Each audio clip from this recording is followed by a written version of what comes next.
ایک شخص حضرت ابراہیم بن اہم رحمۃ اللہ علیہ سے بحث کر رہا تھا کہ برکت نام کی کوئی چیز نہیں ہوتی۔ آپ نے فرمایا، تم نے کتیا اور بکری دیکھی ہے؟ وہ شخص بولا، ہاں۔ آپ نے اس شخص سے پوچھا، کتیا اور بکری میں زیادہ بچے کون دیتا ہے؟ وہ بولا، کتیا۔ آپ نے فرمایا، تمہیں بکریاں زیادہ نظر آتی ہیں یا کتے؟ وہ بولا، بکریاں۔ حضرت ابراہیم بن اہم فرماتے ہیں، حالانکہ بکریاں ذبح ہوتی ہیں مگر پھر بھی کم نہیں ہوتی، تو کیا یہ برکت نہیں ہے؟ اسی کا نام برکت ہے۔ پھر وہ شخص بولا، ایسا ہی کیوں ہے کہ بکریوں میں برکت ہے اور کتوں میں نہیں؟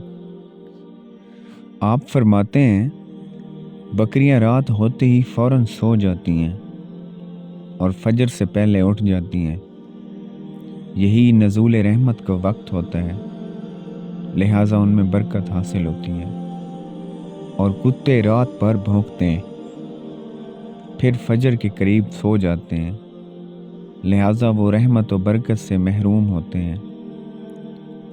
بس یہ غور و فکر کا مقام ہے۔ آج ہمارا بھی یہی حال ہے۔ ہم اپنی راتوں کو فضولیات میں گزارتے ہیں اور وقت نزول رحمت سو جاتے ہیں۔